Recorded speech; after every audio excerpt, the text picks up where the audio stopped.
Our journey takes us to the point where consciousness reveals the awareness of who we are. This precipice of awareness guides our path of revelation through contact, interaction, and disclosure. We are on the threshold of evolutionary realizations, technologies, and awareness of our place in the universe. We are the phenomena. Welcome to MUFON Contact Radio with your host, Richard Banasak.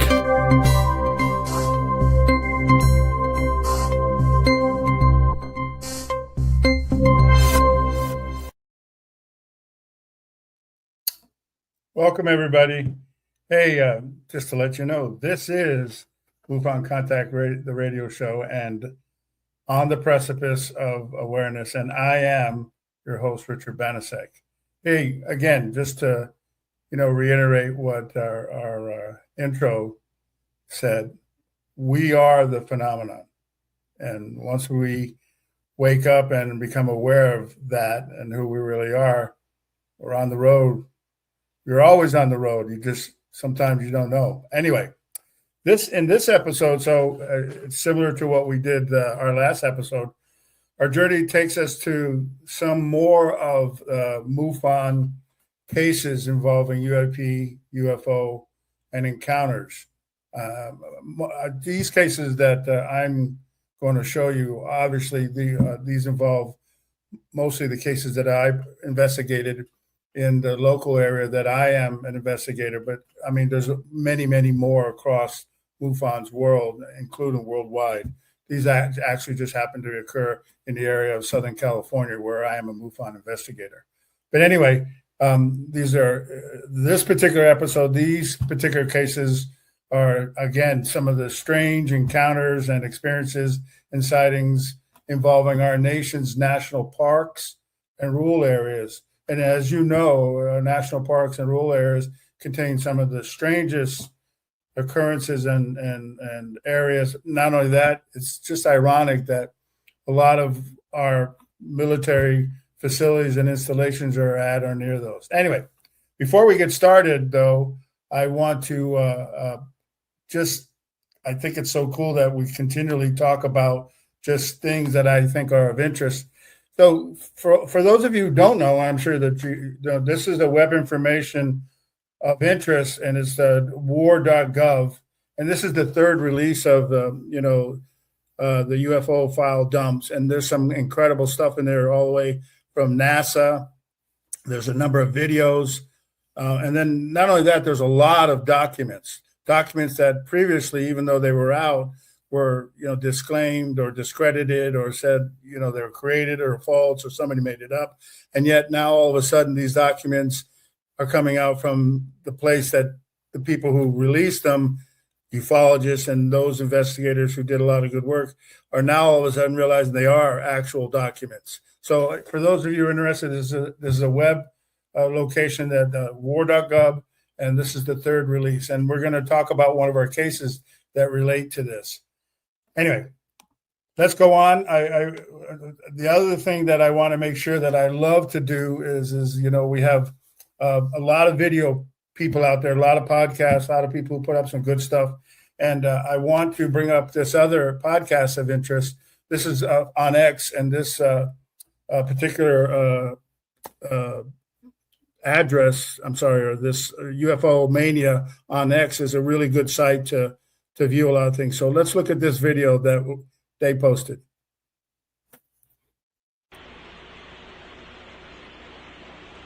You guys getting the image? Copy that. 797 here, Yosemite 8. Lots clear. 7, go ahead. I'll tell you at 10 o'clock high. This is Houston. Say again, 7. We have a curfew at 10 o'clock high.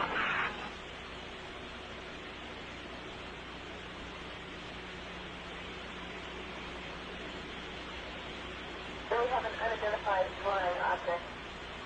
All the time, but appears to be tumbling. It just seems to be tagging along with us.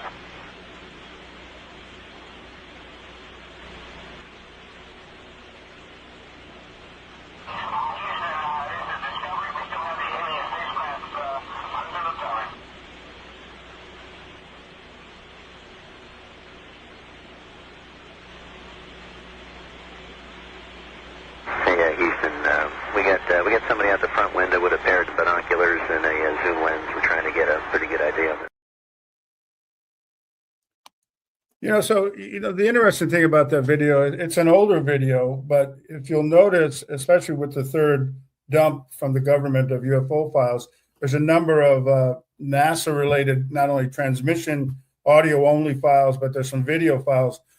And again, I don't necessarily think that that particular video's transmission go with necessarily the video, but the point is there's so much stuff out there, and I just thought that was a cool a cool thing to see. Anyway, so in this particular episode, we want to examine some MUFON cases involving reported UFO encounters in some of our nation's national parks and rural areas.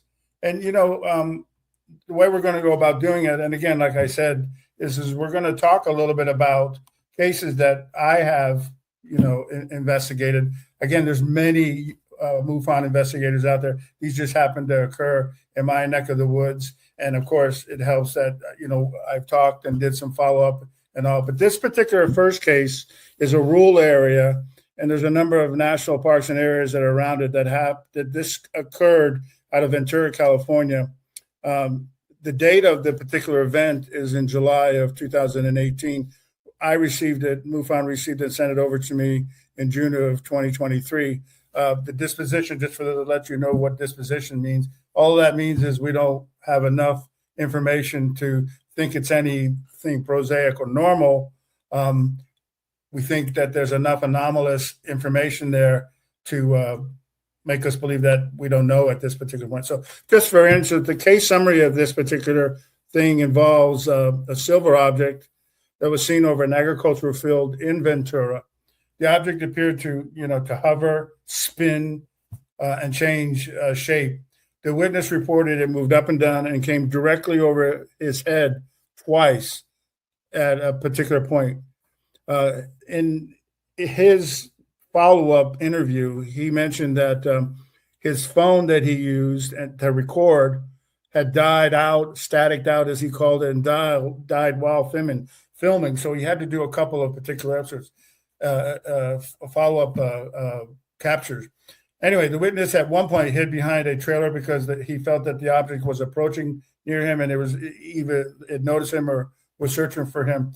Afterwards, our witness noticed that when he went to the store right after he walked from where you'll see him to a store to get some soda or something, his ATM card stopped working. It sort of somehow had somehow demagnetized from the last time he used it to shortly after what you'll see in the video.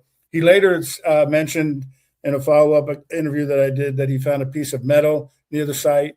Whether it was related or not, we're still working on that information. And again, we classified it as an unknown AUV, and you'll see why. Later, he claims that there was an entity in the video, but I was not able to confirm that. So let's check this video out. It's a good video, and it brings home the point of what he actually saw. So here we go. What is that?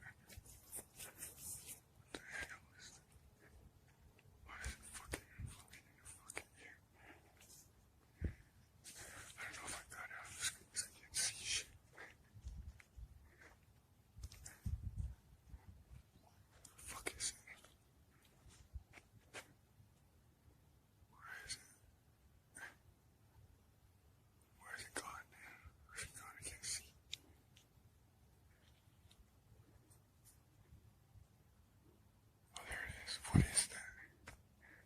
What the fuck? Why is that just... There's nobody here. Nobody's here. Just me and Hero. And this motherfucking thing's in the air. It just launched from somewhere. There's nobody in here. It's just a big field. What is that?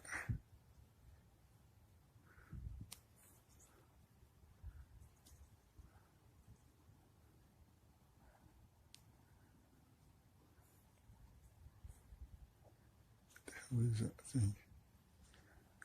Where is it going?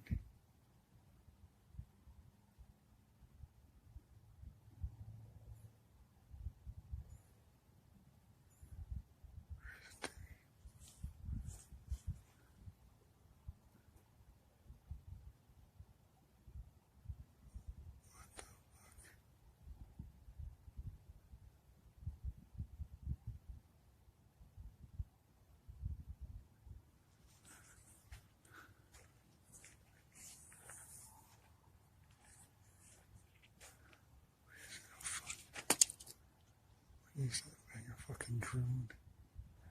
Where the fuck did it go? What? So I just, the video goes on to about another minute, and it had a lot of other, just continued what you just saw, and eventually just went towards the mountains. And there's the Eastern Sierra that's part of that particular part of Ventura County. Eventually, it went over the hill.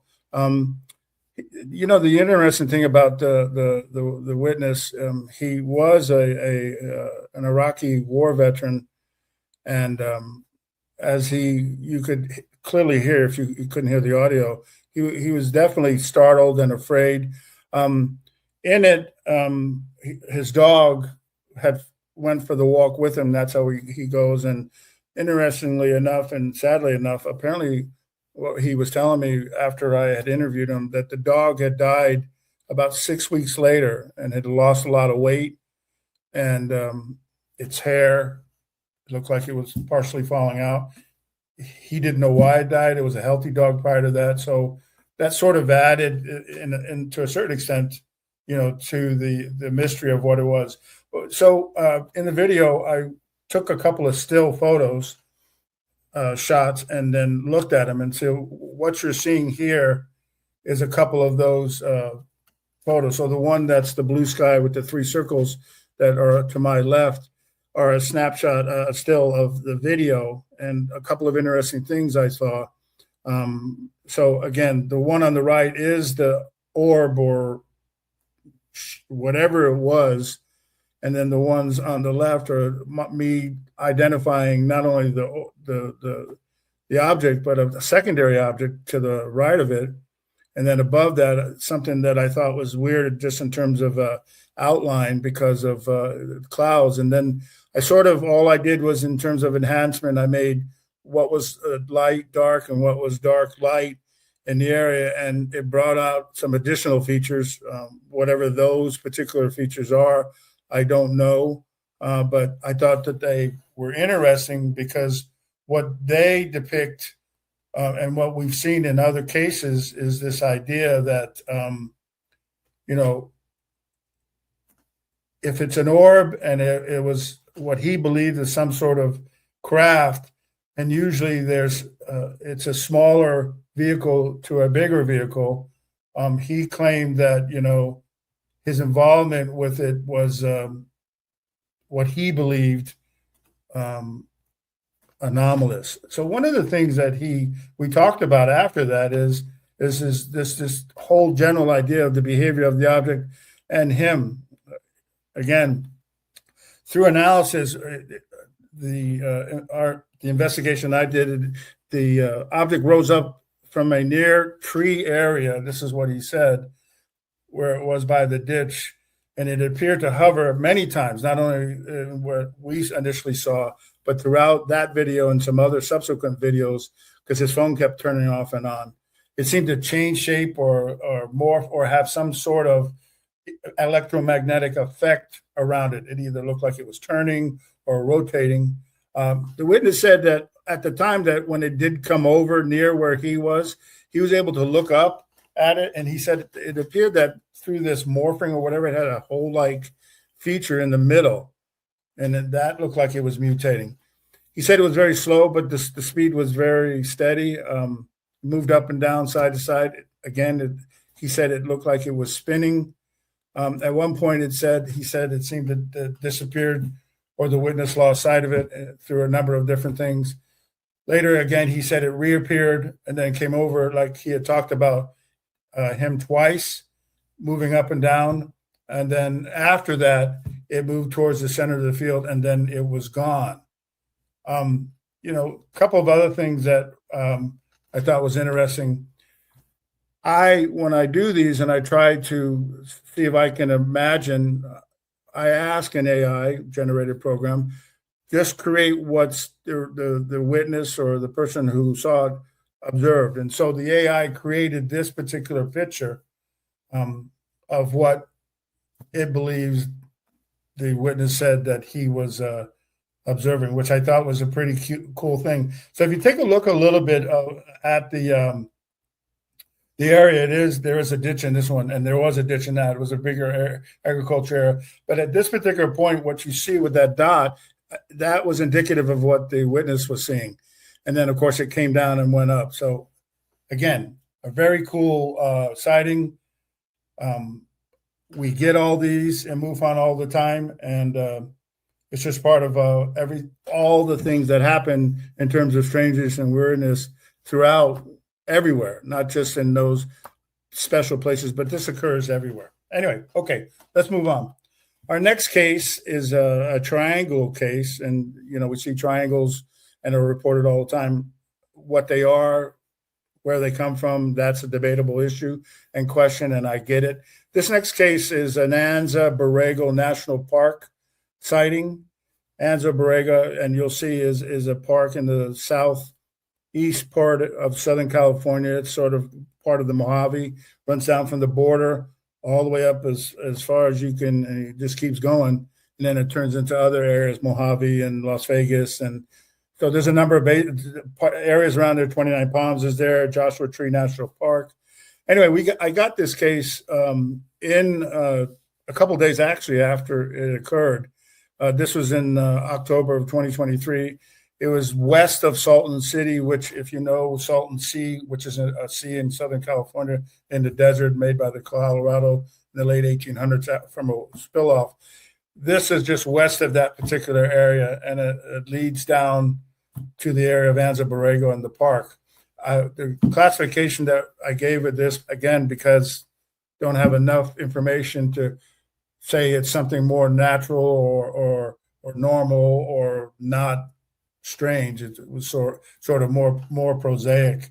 And so that was the thing that we had. So in this particular case, just a case summary, this came from the incident, or the event actually happened on this night of October 8th.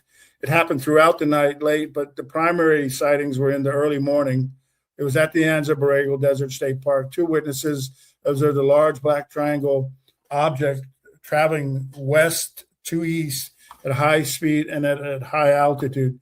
The object displayed a distinct lighting pattern, which is really what got them, consistent of rapid sequencing red perimeter lightings with three large white interior lights. So this thing had a perimeter lighting, and then there was some interior lights that were going off and on or showing. Anyway, the witness reported they couldn't hear a silent movement, visible structure against the night sky. So the sky was clear enough that they could see this, what they would constitute a very dark structure against the nighttime sky. And it was an estimated duration of the total time that they saw of several minutes. One witness recorded, and I'm going to show you some video, and through some of the notes, and then they sent their notes, they sent a drawing of what they saw. So this is through AI. I created this particular area, and this is pretty accurate to its description. That was the camping site generally. What you're seeing on the other area is just what they saw in the sky. From there, this video has come up. So I'm going to show you this video. This is their video, and it's a pretty interesting video. And we'll see where it goes here. Let's see if we can make sure that we get it here. Just give me a second on where we're at. All right. So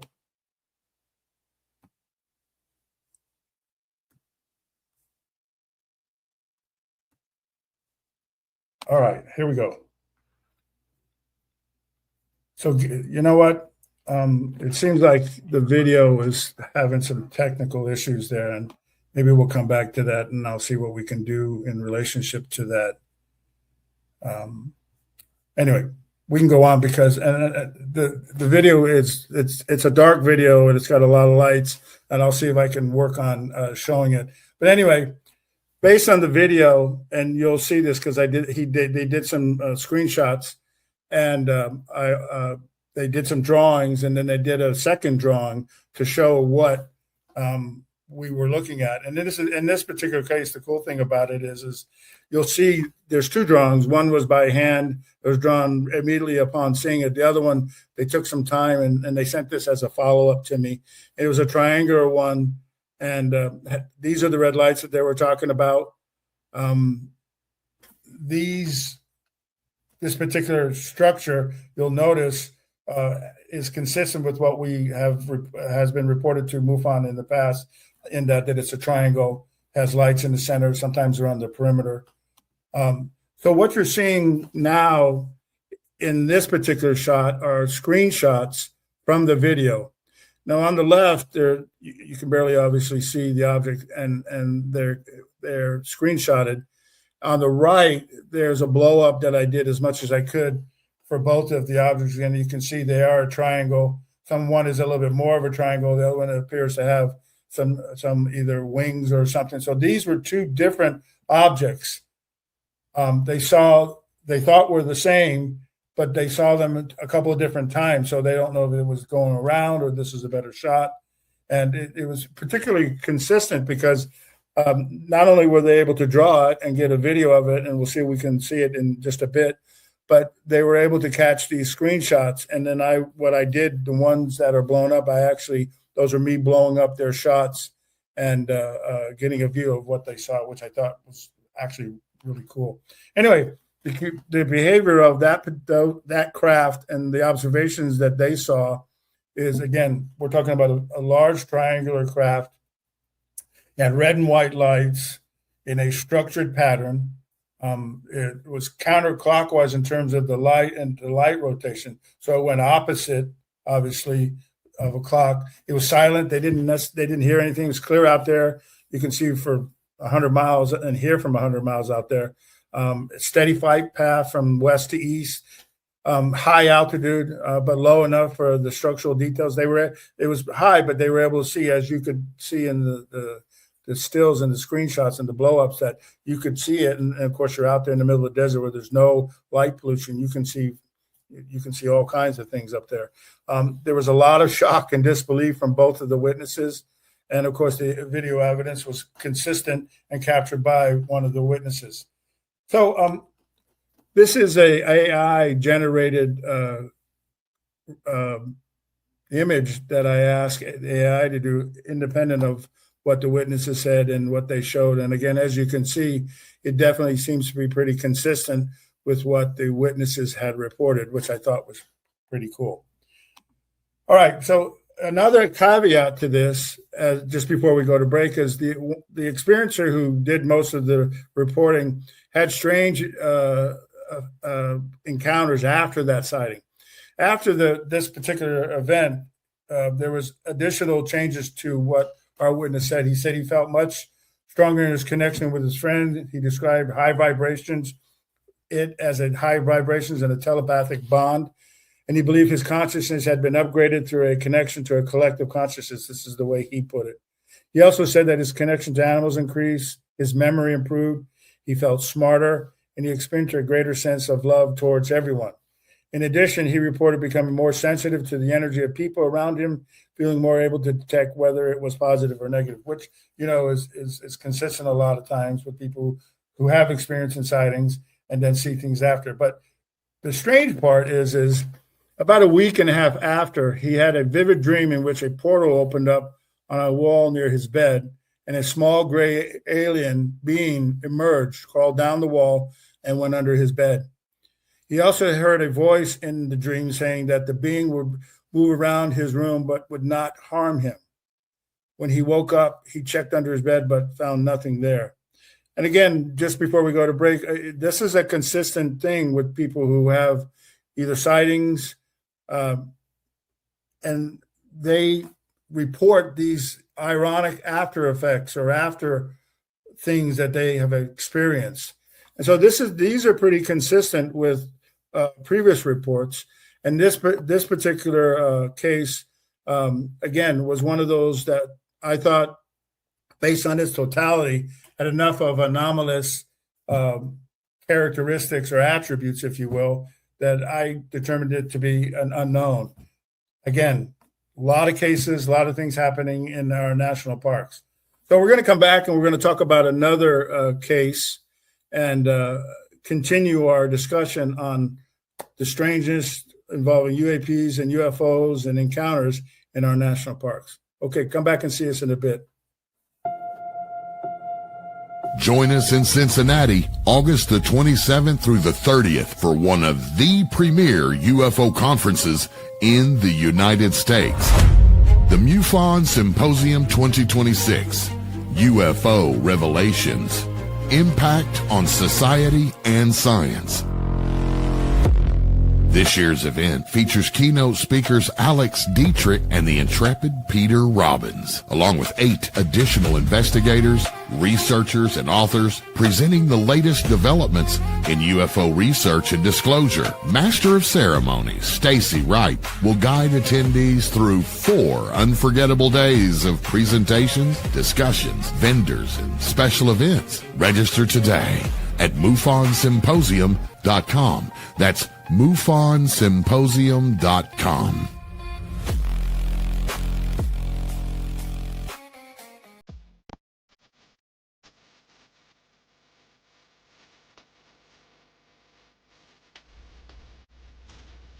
Patriarch's oxygen water addresses a condition called hypoxia, which is insufficient oxygen in the cells and tissues.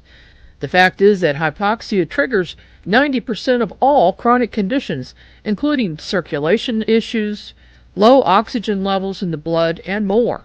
By drinking Patriarch's oxygen water, you can restore oxygen levels in the body, restore energy, reduce age spots, and renew stem cells. Now, as an UNX listener, you can get 10% off of Patriarch's ultra-high oxygen content water at patriarchs.us/discount/UNXnews, or check the shop page at UNX Network for more information.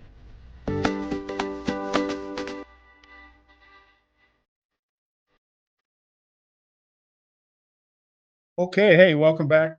Thanks for joining us for our second part of our show on MUFON-related cases to our national parks and rural areas. And again, for those of you, I mean, we get a lot of cases of sightings, of experiences. And so, you know, if you have anything that sort of resonates with you because of the episode of what we've already showed, I'm going to give you my email address and MUFON's email address in the bottom of the part of the show, so you can report your sighting, share your sighting, or share your encounter, and I appreciate it. Okay, so let's keep going here.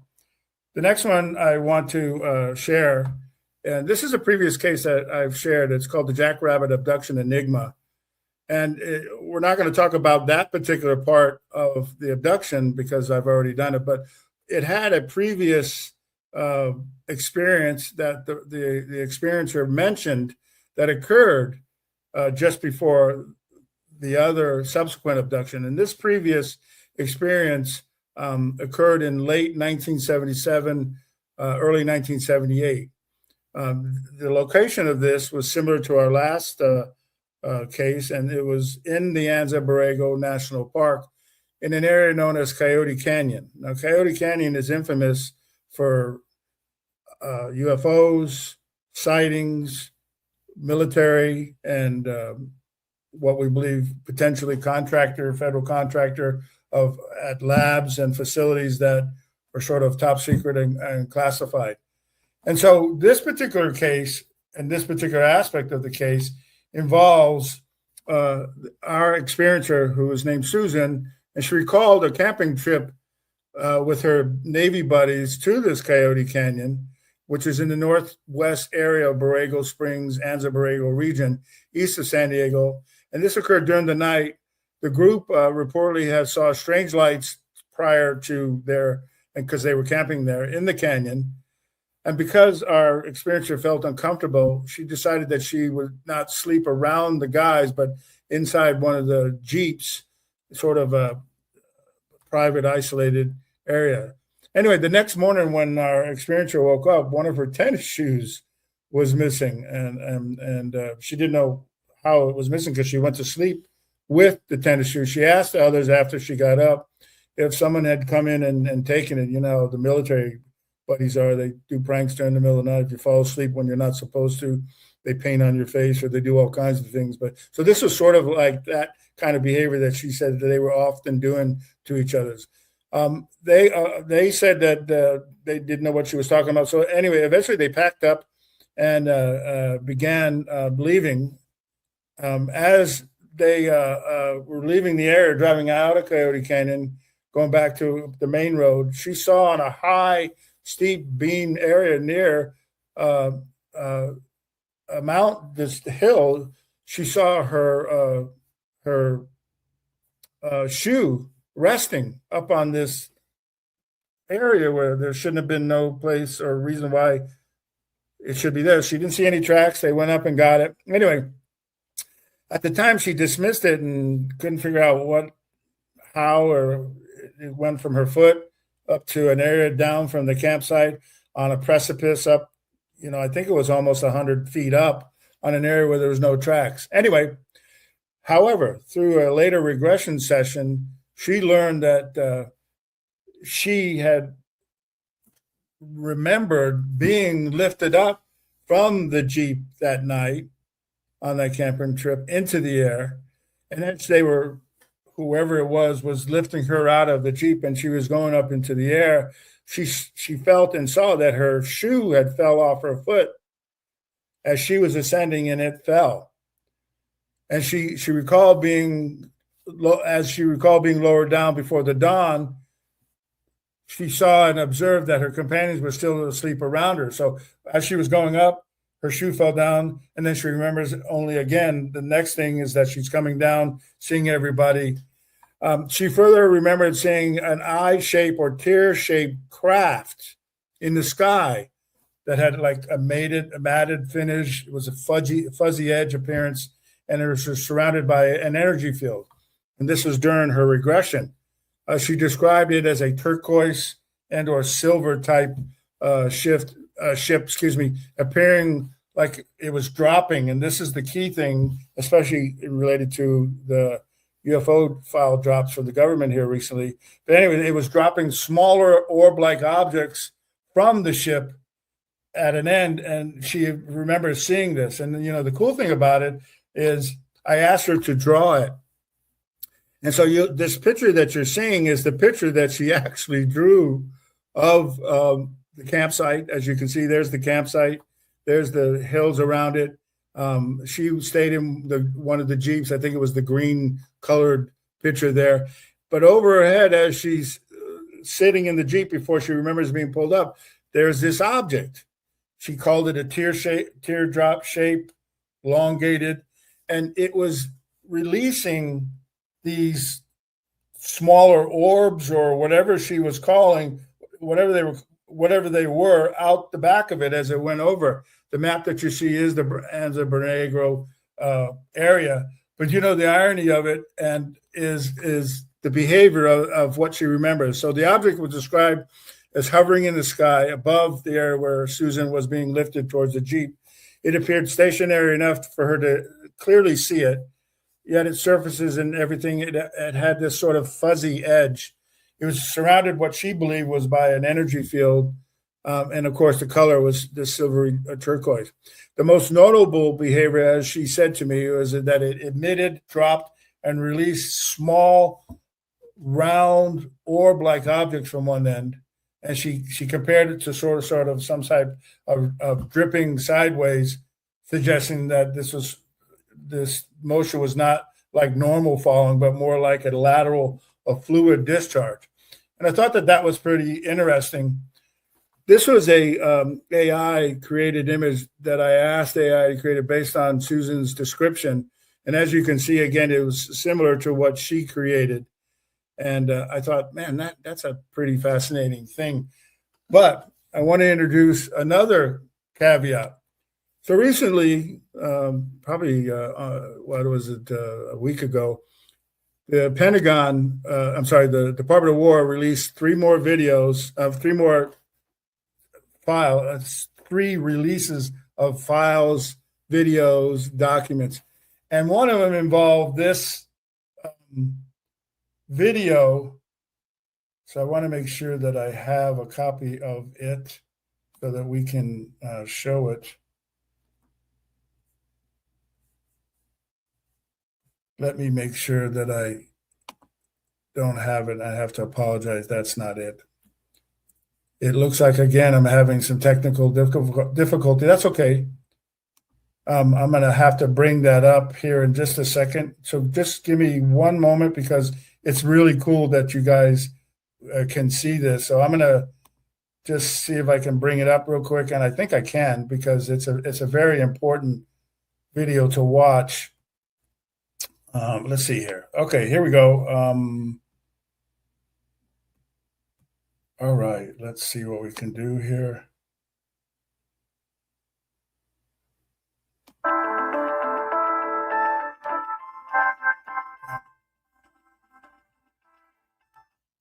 Anyway, so what I would have showed you, and I have to apologize, because for those of you who are able to see this, they created this video from a segment, and it showed an orb and in and out, fading in and out. But at the end of it, it showed the orb releasing smaller red orbs and in a trail.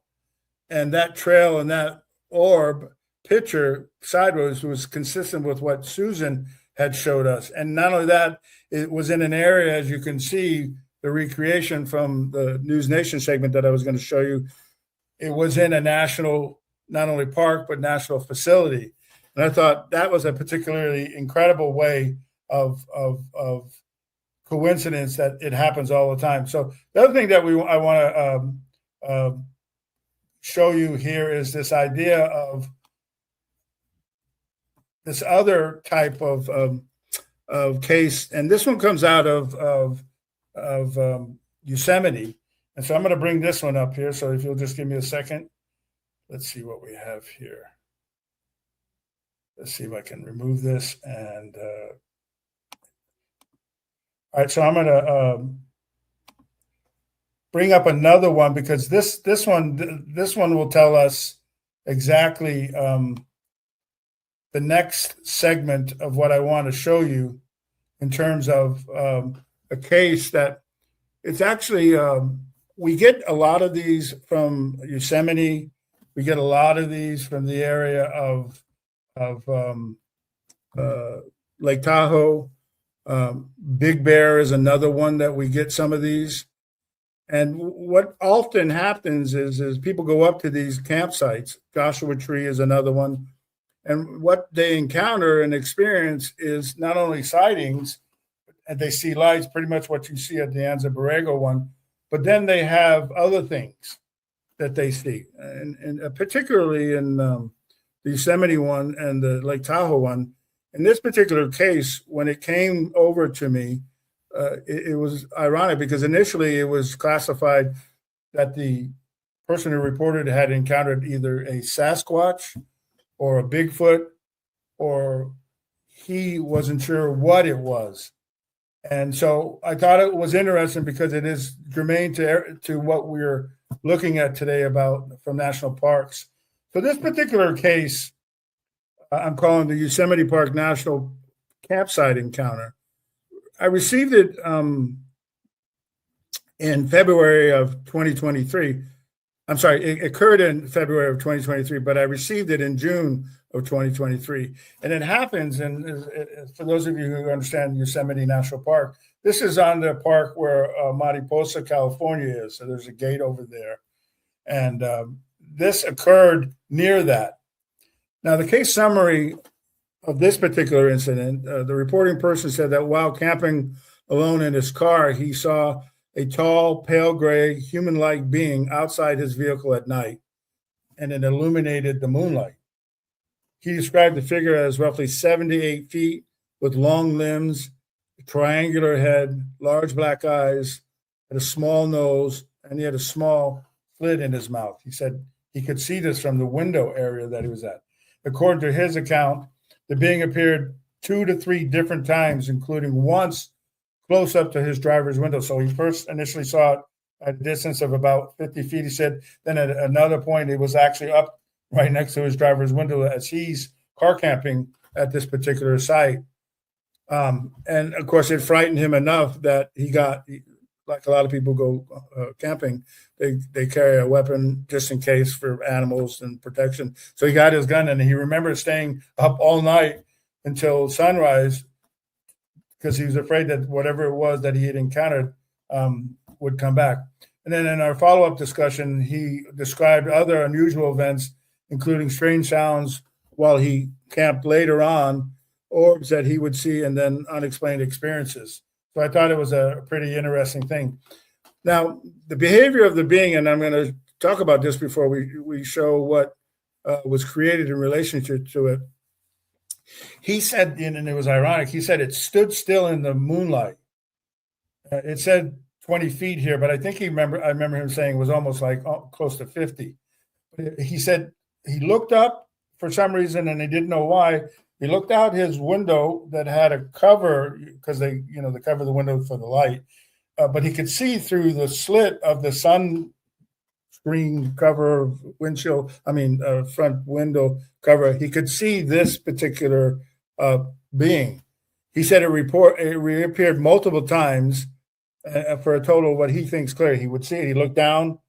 He would see it. Look down. It was gone. He'd look back up. It's again there. Look down again. And when he, at one particular point, he was next to his car, which really freaked him out because when it came to his car, it was like he said, almost in his face. And to the point where he described it pressing its face up directly against it said the driver's side window, and it looked like it was inside. The witness described that it was mostly observing. What he observed was silent. It didn't make any speech. It didn't make any gestures. It was just there. It didn't attack. It didn't show aggression. It was just like it was there. After each appearance, it would disappear from view and then reappear. And then on the final reported sighting, it was standing out in front of his car, then disappeared and did not return for the rest of the night. So it appeared in front. Then he would look down. It was gone. Next time he looked over, it was next to his window. He turned away, and the next time when he went back to the window, the side window was gone. And then when he looked again, it was in front of him one more time. And then when he turned away after the third time, it was gone. So he actually, the experiencer, sent these pictures of me. Sent these pictures to me of the camp area that he was located at Yosemite. That was from inside, him looking out. This map is just the general area of the particular site that he saw. So I asked AI again if they could just recreate it so that we can have a better visual of what of what he particularly experienced. So if you're familiar with Yosemite and these other areas, they're pretty spectacular. It was a clear night. You can see the moon. The area that he had talked about was sort of cut out like this, even though there was a lot of trees real close and there was water nearby. And then as you could see, that was generally like what his car was. And for him, he would sit in the back of his car and he would look out towards the windshield. So the being would have been out in front of this car and that he would see it. So the interesting thing, I did have a video. I'm not going to go there right now because I'm having a little bit of issues with videos, but that's okay because the next one is a screenshot taken from the video that he sent. Now, this object that you're seeing happened after. And again, the reason why I show this because it's relevant and there's ongoing contact with people who experience these things. But also these occur a lot because after experiences, there's other follow-up additional experiences. And what you're seeing is a zoomed up picture of the object, an orb that he saw. The yellow in the middle is the orb there right above his home where he lived. And that's a zoom one. And then there's a further zoom. And it was kind of obviously fuzzy, but that's just the picture of it. It was funny because after he took this picture in the video, there's a helicopter that comes by. Again, a consistent behavior with what we see with these things, especially if they're caught on radar or not, or there's some association. We see helicopters. Now, whether the helicopters are military helicopters, black helicopters from some whoever, or they're related to, the phenomenon, whether the UFO or UAPs, a lot of times that has happened too. People have seen helicopters and they thought that they were either military or public, some personal person or, some other entity, news or whatever. But in a lot of cases, they were not, that they had enough of a strange effect that there is some thought and investigative belief that they may be an apparition of the phenomenon. In addition to that, so the other thing that I thought was pretty cool relating to what we saw here is this idea of, and I want to show this one more picture so that we can. So if you just give me a minute, this other picture is a pretty spectacular picture because it does involve our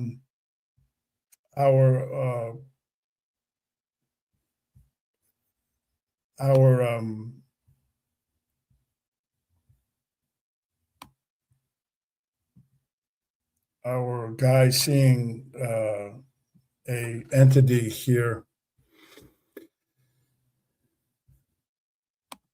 And I don't seem to have it. Golly, having a lot of issues with this, and I have to apologize, but that's okay. So anyway, what you're seeing here is, and this is what we see a lot of times, is that we see events like this where people have other additional ancillary sightings or follow-ups or dreams or encounters that they think is related, and in most cases they are related.